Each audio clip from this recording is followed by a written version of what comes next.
하나님의 말씀 골로새서 1장 24절에서 29절 말씀. 내가 이제 너희를 위하여 받는 괴로움을 기뻐하고 그리스도의 남은 고난을 그의 몸된 교회를 위하여 내 육체에 채우노라. 내가 교회의 일꾼 된 것은 하나님이 너희를 위하여 내게 주신 경륜을 따라 하나님의 말씀을 이루려 함이라. 이 비밀은 만세와 만세로부터 오므로 감추었던 것인데 이제는 그의 성도들에게 나타났고 하나님이 그들로 말하여금 이 비밀의 영광이 이방인 가운데 어떻게 풍성한 것을 알게 하려 하심이니라. 이 비밀은 너희 안에 계신 그리스도시니 곧 영광의 소망이시니라. 우리가 그를 전파하여 각 사람을 권하고 모든 지혜로 각 사람을 가르침은 각 사람을 그리스도 안에서 완전한 자로 세우려 함이니 이를 위하여 나도 너희를 능력으로 역사하시는 이의 역사를 따라 힘을 다하여 수고하노라. 아멘. 감사합니다. 오늘 저희 다 같이 인사하는 시간 갖죠? 돌아보면서 샬롬 하면서 인사하는 시간 갖겠습니다. 샬롬. 네, 잘 오셨습니다. 오늘 축복 많이 받으시기를 바랍니다. 오늘 저희 하나님의 말씀을 읽었습니다. 오늘 말씀에서 사도 바울이 그가 괴로움을 인하여 기뻐한다라는 그런 말씀을 합니다. 그가 받는 고난이 많았고 괴로움이 많았는데 그는 자기가 받는 고난을 받으며 생각을 하면서 이것을 가지고 기뻐한다 그리고 감사한다 얘기를 하고 있습니다. 연말이 되고 이제 추수감사절이 되다 보니까 저희가 저희 자신에게 자주 묻는 질문이 있습니다. 그게 뭐죠? 나는 무엇이 감사한가 하는 것입니다. 그래서 그 생각 안 하면 안 되겠죠. 그렇죠? 연말이 됐는데 내가 감사한 이유를 찾지 않으면은 우리는 올바른 신앙인이 아니라 믿습니다. 우리는 감사할 이유를 찾고 있는데 많은 경우에 우리가 감사한 이유를 찾는 그러한 가운데 우리의 생각이 이렇습니다. 우리가 감사하기 위하여서 감사한 마음을 갖기 위하여서 1년 동안 있었던 나쁜 일들을 잊으려고 합니다. 그러죠? 좋은 생각만, 영어로 이제 positive thinking, 좋은 생각만 하려고 합니다. 좋은 생각만 하고 이제 좀 안 좋은 일을 잊어버리고 그리고 이제 좋은 것만 자꾸만 생각해서 감사의 이유를 찾는. 근데 오늘 말씀을 보니까 사도 바울은 그렇게 생각을 안 했어요.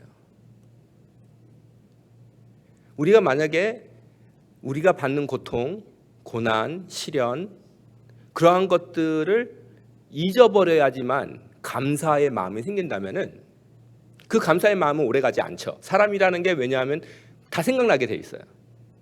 우리의 기획은 참 신기로운 거예요. 가만히 있다가도 옛날 생각이 막 나요.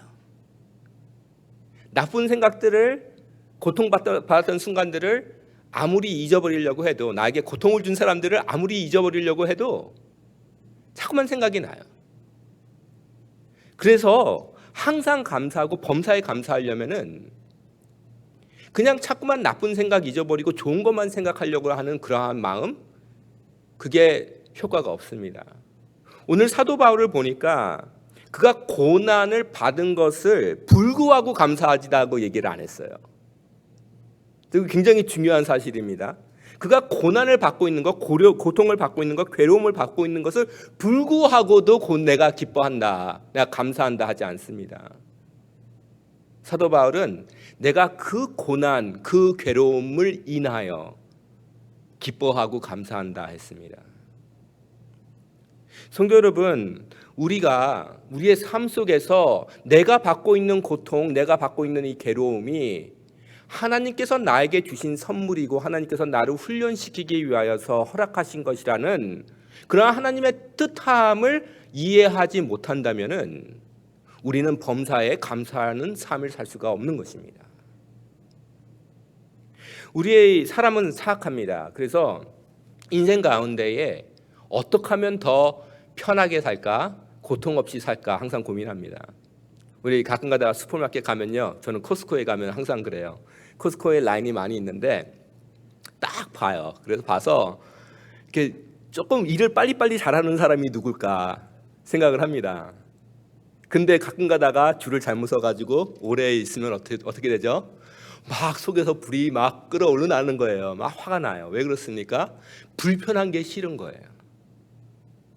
우리는 다 사악해서 인생 목표가 어쩌면 불편한 거 피하고 고통받는 거 피하는 사람 마냥 살 때가 많이 있습니다.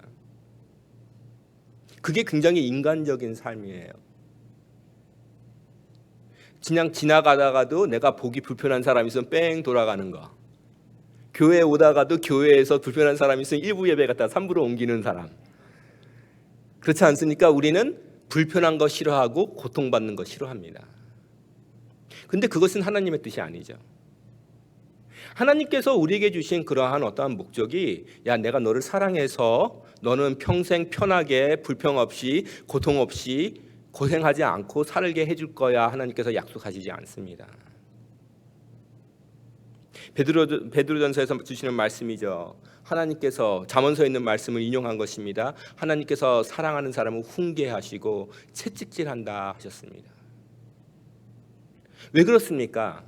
하나님께서 인간에게 가지신 하나의 목적이 있습니다. 그것은 무엇입니까? 결국은 그리스도의 형상으로 빚어나가는 것입니다. 우리 주 예수 그리스도는 어떠한 분이셨습니까? 십자가에 달려 돌아가신 분이셨어요. 고통을 받으신 분이었어요. 그리고 그렇게 고통을 받으신 분이 우리에게 주시는 명령이 있습니다. 너희가 나를 따르려거든 너희 자신을 부인하고 매일같이 십자가를 지고 나를 따를 것이라. 근데 우리의 인생의 목적이 자꾸만 편하려고 하고 불편한 거 피하려고 그러고 고통 피하려고 그러고 괴로운 거 피하려고 하는 그러한 삶으로 살 때에 우리는 하나님을 영화롭게 하는 하나님을 영광스럽게 하는 그러한 인생을 살 수 없다 하는 것입니다. 제가 오늘 성도 여러분들에게 드리고자 하는 그러한 말씀이 있는데 그것이 무엇이냐 하면 우리가 고통을 감사해야 할 이유를 한번 생각해 봐야 된다는 것입니다. 제가 지난주에 한국에 갔습니다. 한국에 갔는데 좀 귀한 그러한 자리가 있었어요. 저기 한국에서 아주 큰 제일 성공적으로 목회한다라는 그러한 교회의 담임 목사님하고 같이 식사를 한 그러한 경우가 있었습니다. 근데 같이 식사를 하면서 이 목사님께서 이제 담임 목사님 되신 지 4년 되고 그 전에 계시던 목사님이 너무나도 훌륭하신 분이었기 때문에 자꾸만 비교가 돼요. 그래서 주위 사람들이 같이 교회 다니는 사람들이 자꾸만 비난하는 사람도 많고 신문에도 자주 나오고 이렇게 젊은 목사가 40대 큰 교회 담임 목사가 돼가지고 과연 잘할 수 있을까 너무 부족한 사람 아닌가 그러면서 계속 공격을 받았어요. 근데 식사를 같이 하고 있는 그런 가운데에서 어떠한 하객 중에 한 명이 이러한 질문을 던졌습니다. 목사님, 목회에서 가장 어려운 일이 무엇입니까? 목회에서 가장 장애가 되는 것이 무엇입니까? 제가 기대를 하고 귀를 기울였어요. 혹시나 내가 갖고 있는 그러한 문제들과 내가 어떻게 공감할 수 있는 말씀을 할까? 그래서 귀를 기울였더니 목사님께서 하시는 말씀이 내 목회의 가장 큰 문제는 나입니다 라고 말씀을 하시더라고요. 그 말씀을 듣는데 제 자신이 너무나도 겸손해졌어요. 누구 손가락질하면서 저 사람 때문에 나를 비평하는 사람 때문에 나를 괴롭히는 사람 때문에 목회가 너무나도 힘듭니다라고 고백할 줄 알았는데 그 자리에서 그 몇 명 안 되는 사람이 모인 자리에서 그렇게 얘기할 줄 알았는데 목사님께서 너무나도 솔직하게 겸손하게 하시는 말씀이 내 목회의 가장 큰 문제는 나입니다 라고 고백을 하시더라고요. 왜 그렇습니까? 삶 속에는 당연히 나를 반대하는 사람, 나를 괴롭히는 사람, 나를 힘들게 하는 사람, 내가 하고자 하는 선한 일을 방해하는 사람이 당연히 있습니다. 그것은 너무나도 당연한 것이에요. 그런데 그런 거 없이 없애버리고 하려고 하는 그 마음이 잘못된 거죠. 내가 편하게 살려고 하는 그 마음, 그게 잘못된 거죠. 그래서 그 내 마음을 다루어야 되고 그것을 이겨야 하는 것이 그것이 나의 가장 큰 과제인 것입니다. 우리는 너무나도 다른 사람에게 손가락질하고 내가 이 사람 때문에 내가 이 문제 때문에 내가 하나님의 일을 하지 못한다라고 얘기할 수 있지만 그러나 우리가 예수 그리스도의 사역을 생각해 봤을 때에 우리가 배우는 것이 무엇입니까? 예수님을 반대하는 사람들이 많이 있었죠.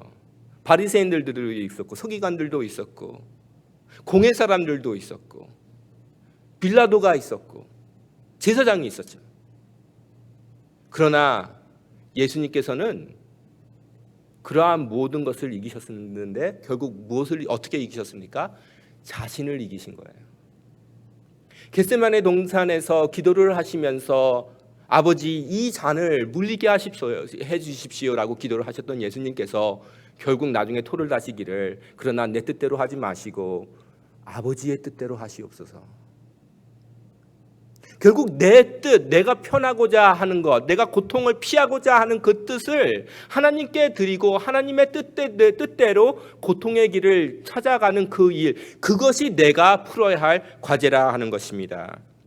여기에서 우리는 감사의 이유를 찾아야 하는 것입니다. 감사의 이유는 무엇입니까? 첫 번째로 고난은 교회를 세운다 하는 것입니다. 하나님께서 예수 그리스도를 인하여서 어떻게 교회를 사셨습니까? 예수 그리스도의 고난을 통해서 사셨습니다. 그리고 그 후에 교회는 누군가의 고통으로, 누군가의 고난으로, 누군가의 희생으로 계속 유지가 되었던 것입니다.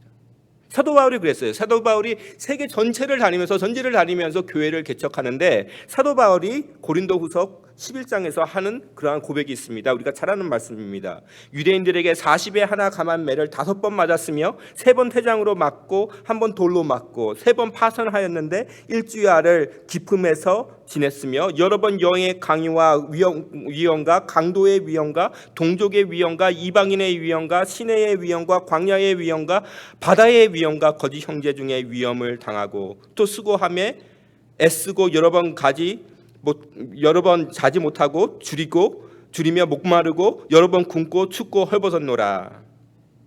이 외의 일은 고사하고 오히려 날마다 내 속에 눌리는 일이 있으니 곧 모든 교회를 위하여 염려하는 것이라. 사도 바울이 하는 말이에요.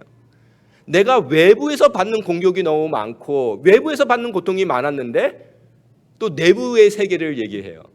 저는 좀 어려요. 마음이 조금 여려가지고 막내기 때문에 굉장히 여려서 조금만 사람이 어떻게 하면 상처를 받고 또 불쌍한 어떠한 사람을 보면 너무나도 마음속에서 막 진동을 해요. 근데 사도 바울이 그랬어요. 이 사람이 강한 사람이 아니라 마음이 여린 사람이었기 때문에 교회를 생각했을 때마다 너무나도 마음에 아픔이 오는 거예요. 그러면서 하시는 말씀이 누가 약하면 내가 약하지 아니하며 누가 실족하게 되면 내가 애타지 않더냐. 외부에서도 받는 공격이 많은데 그의 내면에서도 너무나도 여려서 그가 양치는 그러한 교인들을 통하여서 받는 고통이 너무나도 심했어요. 이러한 사도 바울이 고통을 짊어지고 교회를 사랑하고 애썼을 때에 교회가 세워진 것이 아니겠습니까? 저는 이런 생각을 해요. 가끔 가다가 현대 교회들이 너무나도 이름 있는 목사님, 능력 있는 목사님들을 원해요. 근데 교회는 능력 있는 사람, 성공한 사람들 통해서 세워지지가 않아요. 역사를 아무리 훑어봐도 성공한 사람 때문에 교회가 쓴 적은 없어요. 우리 예수님은 세상적으로 봤을 때 성공하신 분이 아니에요. 교회는 고통받는 사람이 있기 때문에, 희생하는 사람이 있기 때문에, 순교하는 사람이 있기 때문에 세워지는 것입니다. 오늘 우리 교회에 필요한 것은 더 능력 있는 사람이 아닙니다. 교회와 함께하고 같이 고난을 받으며 참으며 같이 희생하는 사람이 필요한 것입니다. 그러한 사람이 있을 때 교회는 세워집니다. 그러한 사람들이 있을 때 교회는 부흥이 일어나는 것입니다. 왜 그렇습니까? 이것이 바로 교회의 본질이기 때문입니다. 교회의 본질은 고통이 따르는 것이요, 하나님께서는 이 고통과 시련을 통하여서 한 사람 한 사람을 다이몬드같이 만드시는 것이기 때문입니다. 그런데 이 고통을 피하고 자꾸만 편하고자 하는 교회가 된다면은 그 교회는 하나님께서 기뻐하시는 교회가 되지 않고 세움을 받는 교회가 되는 것이 아니라 오히려 모래 위에 지은 집같이 무너지는 그러한 교회가 되는 것입니다. 두 번째로 고난을 기뻐해야 할, 고난을 감사해야 할 이유가 있습니다. 그것은 무엇입니까? 고난은 하나님의 말씀을 이루는 도구인 것입니다. 고난은 하나님의 말씀을 이루는 도구입니다. 제가 한국에서 같이 신학교 다니던 친구, 이제 교수하는 친구를 만났는데 전 몰랐어요. 토렌스 제일장로교회를 젊었을 때 다녔대요. 근데 이 친구가 하는 말이 자기가 토장 한국어 대학부에 있을 때 너무나 담배 피고 술 마시면서 주위 청년들을 꼬셨다는 거예요. 그랬더니 전도사님이 너무나도 기가 막혀가지고 내쫓았대요. 당연히 그럴 수 있죠. 그런데 이 친구가 하는 말이 나는 교회에 나간 이유가 있는데 내가 진짜 술 마시고 담배 피면서 너무나도 못됐지만은 그래도 교회만 오면 마음이 편하고 하나님을 찾는 마음이 있어서 교회를 나왔는데 그 마음을 알아주지 못하고 쫓아낸 그 전도사님이 너무나도 마음이 아프다. 그런 얘기를 하더라고요. 근데 저는 이 말을 듣고 굉장히 많이 생각을 해봤어요. 나도 그런 적 있지 않나? 제가 중고등부 아이들 가르치면서 말 안 듣는 애들 너 교회 나오지 말라고, 너 그러려면 나오지 말라고 누구한테 분명히 해본 것 같아요. 저도. 근데 제가 왜 그랬겠습니까? 그 아이가 불편하니까. 말만 해도 말 잘 듣는 아이들이 수두룩 있는데 말 안 듣는 애 하나 있음으로 말미암아 오히려 말 잘 듣던 애들도 다 실족될까봐 내가 더 열심히 사역하기 싫어서 내쫓은 거예요. 결국은 그리스도의 사랑으로 그 한 어린 양을 품은 것이 아니라 내가 편하게 목회하려고 결국 한 학생을 실족시킨 거예요.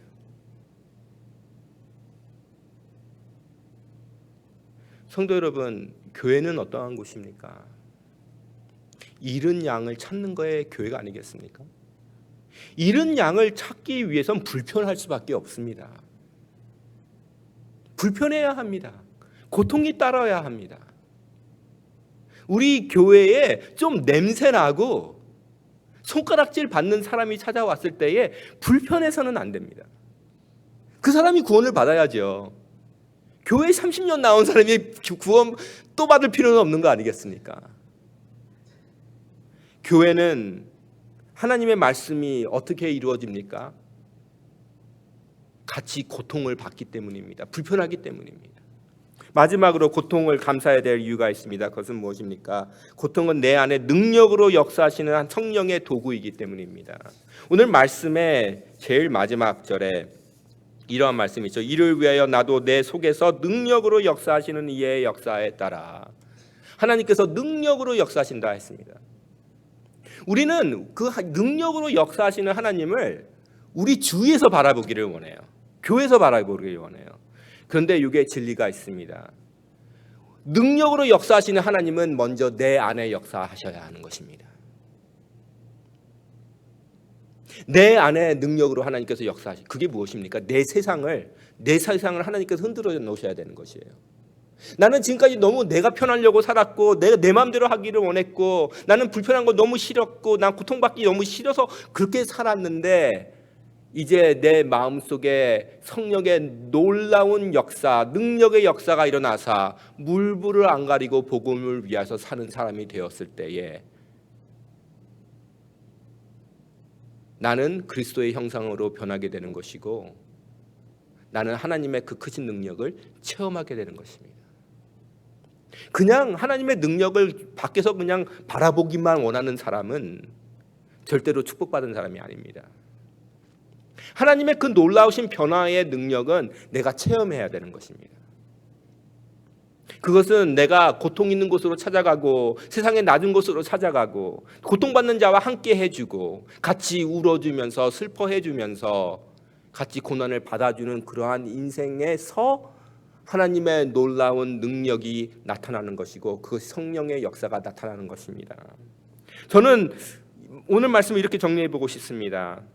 내 안에 성령이 능력으로 역사하지 않는다면, 내 안에 성령이 능력으로 역사하지 않으신다면 나를 통해 성령이 능력으로 역사하시지 않는다는 것입니다. 내 안에 성령이 능력으로 역사하시지 않으신다면 나를 통해 하나님께서 역사하시지 않는다는 것입니다. 우리의 삶 가운데에 가져야 할 기도는 무엇입니까? 하나님, 제가 문제입니다. 저를 변화하여 주시옵소서. 내가 너무나도 편하게 살려고 합니다. 내가 너무나도 편하게 신앙생활하기를 원하고 불편 없이 신앙생활하기를 원하고 고통 없이 신앙생활하기를 원합니다. 그러나 주님, 고난을 인해 감사할 수 있는 사람이 되게 하여 주시옵소서. 고난을 오히려 기쁘게 생각하는 사람 되게 하여 주시옵소서. 나를 힘들게 하는 사람을 위하여서 기도하고 사랑할 수 있는 사람 만들어 주시옵소서. 그것이 바로 예수 그리스도께서 하실 수 있는 기적입니다. 그 기적이 일어나야지만 세상은 복음으로 변할 수 있는 것입니다. 그 기적이 일어나지 않는다면 저희는 그냥 하나님의 목적과는 상관없이 우리의 인생을 허비하는 인생을 사는 것입니다. 성도 여러분, 오늘 제가 성도 여러분께 드리는 이 말씀은 제가 잘해서 드리는 말씀이 아니에요. 저도 너무나도 힘들어하고 있을 때 하나님께서 주시는 말씀이죠. 고난을 기뻐하라. 고난을 기뻐하라. 편한 일을 기뻐하지 말고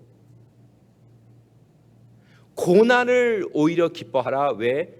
고난 가운데에서 그리스도를 찾을 수 있기 때문에.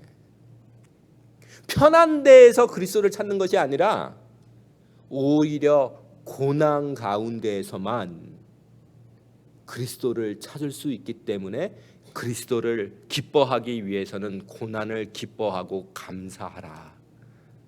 오늘 이제 한 해를 돌아보면서 우리는 고난 불구하고 하나님께 감사하는 것이 아니라 고난 때문에 하나님을 감사하는 그러한 귀한 기도의 시간이 되기를 주님의 이름으로 축원합니다. 성도 여러분, 저희 같이 기도했을 때에 우리의 정말로 가지고 있는 고난이 다 다릅니다. 그리고 아름다운 고난이 있습니다. 하나님께서 우리를 위해서, 나를 위해서 주신 고난이 있습니다.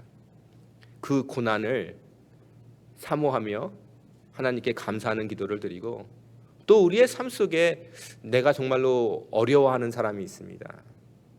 그 사람들을 오히려 사랑하고 그들을 위해서 기도하는 그러한 기도의 시간을 이 아침 갖겠습니다. 다 같이 기도하시겠습니다.